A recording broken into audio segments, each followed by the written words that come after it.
Hi everybody, I wanted to come on today and do a little talk about basically how I handled the situation that I was in, how I handled being told or how I handled being diagnosed with breast cancer basically.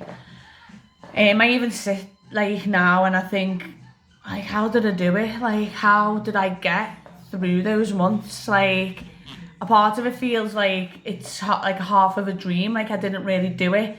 It's really weird, or as if like I was a passenger on the ride. I don't feel like it was me that went through that. I felt like I was present, but it wasn't me that went through it. It's really, really bizarre. I can't really explain it. But I think, first and foremost, one of the main things that I'd done was I just accepted the situation. I wasn't like, I didn't really, after I was told, I didn't really like come home and I wasn't like, why me, why this, why that, and I didn't really get too much into that. I just thought, right, okay, I've got cancer and I'm gonna beat it. Like that, they were like the first things that I thought. And I think by accepting the situation and not dwelling on it, I think that puts you 10 steps ahead already, automatically, having that mentality. I just seen it as that I accepted it. I just knew that I was gonna do whatever it took to get rid of it, and whatever it took to save my life, and to stop it getting worse or spreading and whatever. And then, to be honest, I think most of the time I kind of acted like it wasn't happening. Like I've got like this really good coping mechanism where I'm able to detach myself from the situation. I don't really know how to explain how I do it. It's just something that's always came naturally to me, or something that I've learned from a young age to do. So I kind of detach myself from the situation, so I desensitize the situation. So I just go about my day. I just kind of went about my day to days as if it wasn't happening, and I didn't really have it as like a main focus in my life. And I didn't have it like hanging over me, and like I didn't get too consumed by it. I kind of just put it to the back of my mind, and I'd done everything that I felt was needed in terms of keeping my health up. So like I cut my sugars, I was eating pretty much an alkaline diet. Not fully, I will admit, I didn't fully. There were certain times, where I would eat certain things. I didn't completely, fully change my diet in that sense. I still was having little bits of sugar here and there. And, I'd have the odd weeks where I'd just fall off and I'd just want to stuff my face with, like, chocolate and sweets. And because I can get quite obsessive, which is a side effect to my anxiety, I did, I was starting to get like, I can't eat this and I can't eat that. And I remember becoming really, really panicked about it. And I just think you've just got to be so relaxed in everything. Try your best to stay relaxed and calm. And it is hard because there's so much happening to your body, especially when you're going through chemo. Because of all those drugs, you don't really get, your stress levels are up here, your anxiety's up here. So it is very, very hard to control it in that sense. But generally, try and stay as calm as you can. Like I found, doing meditation. I started meditating every single day, and it's become part of my daily routine now. I mostly meditate in the bath, and I swore by my baths all through my cancer journey. I mean, I get them anyway. I like to get roasting hot baths because I feel like it sweats all the toxins out of me. So I was like religiously in them baths every single night. So I would meditate when I was in there. And then obviously I felt better because I felt like I was getting rid of all these bad toxins that were in my body. So that helped me a lot. I've just got like an incredible strength. I'm not really sure where it comes from. I do know during this journey, I did pray to God a lot. I felt God's presence a lot. Like I just felt his strength through the whole of that journey. And I'm not a religious person, but I'm a spiritual person. So it felt like I did. It's weird. I felt like I did when I was younger, because I feel like when I was a kid, I was very, very like spiritual, and I used to pray to God all the time, and I used to be that way inclined. And then it seemed that I just lost that over the years, and I kind of fell away from it a little bit. And then going through this cancer journey kind of put me back on that track, and I felt so much better for it. And praying again and really, really feeling that presence. That helped me loads too. One thing that I didn't do, I didn't really Google much. I didn't really know much about breast cancer. I didn't Google it. Even to this day, I couldn't even tell you much other than my own story and my own things and everything that I took from it, because I didn't want to start delving into stuff, because I didn't want to put it in my mind, because if it was in my mind, I just would have thought about it constantly. I would have become consumed with it, and it just would not have been good for my mental health at all, and I just would have been fixating on stuff. So I didn't want to do that. So I didn't really do too much I didn't do too much research on it. I already knew from previous research that I'd done, what things like diet and stuff. So obviously I know that if you follow an alkaline diet and your body is alkaline, cancer cannot grow in an alkaline body. It can only grow in a body that's acidic. That's a fact. So I knew all that. So I knew like what I was supposed to be doing my end. I didn't really have to research it. That I already knew. But like I said, I didn't research too much about the chemo, because obviously I didn't, there was part of me that just didn't want that chemo. I'd done it because I had a daughter, and I've got to think of her, and I didn't want to take any risks. It's very, very different to thinking what you'd do in a situation to then actually facing being in that situation. Then that, sometimes that changes. So it was kind of one of those, I always said I'd never have chemo, and then I got cancer and I had chemo, and the rest is history.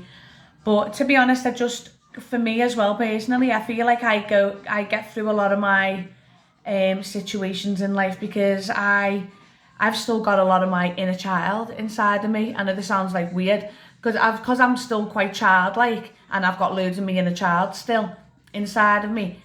I feel like, because when you're a kid, you don't really fear anything, do you? You don't really have that fear, and you kind of take everything with a pinch of salt. And as a child, I feel like you're able to put things to the back of your mind, and that's just kind of the way it is when you're a kid. But I've kind of took those straight into my adulthood, so I feel like that's how I've done it. I didn't really get that like fear factor, because I feel like we just get more scared as we get older. We're fearless as children, and we're full of fear as adults. Do you know what I mean? So because I have still got loads of my like childlike qualities, I feel like that played a massive, massive part. It plays a massive part in all of my life events, but especially that one. I kind of dealt with it like the way a child would, as opposed to the way an adult would. That's how I done it. My anxiety was through the roof. It's still pretty bad. I've suffered with anxiety from a very, very young age. I can't even remember not having anxiety. That's how long I've suffered with it for. So this was really brought to the surface during this time. And as I've got older, I've learned how to control my anxiety, and then obviously this cancer experience just took that all away. I had no control over it again. So I'm just starting to get control over it. And the best way I've done that again is meditation. Like most of the things that have kept me, and like a lot of my stresses and anxieties and worries like contained, is my meditation, and obviously praying to God. I can't like stress enough how much they've helped me with my well-being, my mental health. So like even still now, I'll have like down days, I'll have loads of down days, and I just, like I said in an earlier post, I'll just put my music on, I'll do my exercises, I'll like try and like watch things that make me laugh, or things that like songs that like take me back to like better times, and just little things like that. And then obviously the first and foremost, the thing that kept me strong the most was my daughter. I do anything for my daughter. My daughter always comes first. So no matter how much I was feeling, or if I was having days where I wasn't as strong, I'd literally just think of her, and it would just make me strong again, because she is my backbone. She is. And I've had a tough time. She's had such a tough time. She's had to live with me when I've been difficult, moody, shouting all the time, and she's done so well. But like I say, it was just you know, all those things, and keeping strong and positive. I mean, I'm quite a positive person anyway, and just keeping that positivity goes such a long way. And you know, there's top doctors out there who say 85% of the fight with cancer is positivity. Do you know what I mean? Like, I can't stress that enough. Like, keeping positive, even on the days where you feel like you want to give up, keeping positive and seeing that light at the end of the tunnel will always get you through. But also allow yourself to have these down days, because you're only human and they're gonna happen. So don't beat yourself up, let yourself have them, and then get back on track as soon as you can. And that's pretty much what I done. What I did notice as well, if I ever fell off with me eating, that has a big difference in my mood. So if I eat like rubbish for a good few days, that really has effects on my mood. So anyone that's feeling down, or anyone going through a journey like this, just always try and keep your food great, you know, fuel yourself with goodness, you know, keep on your A game where your diet's concerned, keep yourself hydrated, and yeah, basically, you know, cancer is such a really tough thing to experience, and you don't get over it quickly. It probably takes people years to get back to themselves after going through it. I don't really think you'll ever be the same again after experiencing something like this. You never ever come out the same person that you went in, but it's up to you to decide the type of person that you come out from experiencing something like this. You know, it either makes you or it breaks you, and you've just got to make that decision which way you want it to go. Obviously, I just wanted it to make me. I feel like it has. I feel like I've come out of this journey so much better than I went in. You know, I even feel better in myself, even like the way I look and everything. It's just weird. Like, you'd think that going through something like that would destroy you and, you know, rob you of all them things. But I feel like I have managed to do the opposite, and I do believe that you know, is my positivity and the way I do, you know, the way I look on life and the take that I have on life. So I hope that, you know, people can get some help from this and from my stories and stuff. Sorry, I still struggle sometimes getting my words out. My brain function is still not fully back yet, but it's really getting there compared to what it was just only a few weeks ago. So I'm just having to give myself time to recover. You know, you're never ever going to fully bounce back like 100% after experiencing something like that. So, but I am getting there, and I'm, you know, starting to enjoy things again. I'm throwing myself back into like my makeups. As you can tell, I've just done a makeup look, and just like things that, you know, used to make me happy. And you know, for the time, I couldn't even dream of like picking up a makeup brush, and I just didn't have it in me. I didn't have the mental capacity. I didn't have the patience. That's another thing. My patience is coming back, and basically just give yourself time. Just give yourself time to heal and recover, and you will get there. Just staying positive, like I said, just goes that extra mile. It really does. And having a good support system, like emotional support, is the best form of support that you can get going through something like this. So for any like friends and family of anybody going through any sort of turmoil, you know, just that emotional support goes such a long way. And yeah, so I hope that everyone can get some good information from this, and I hope that I'm making sense.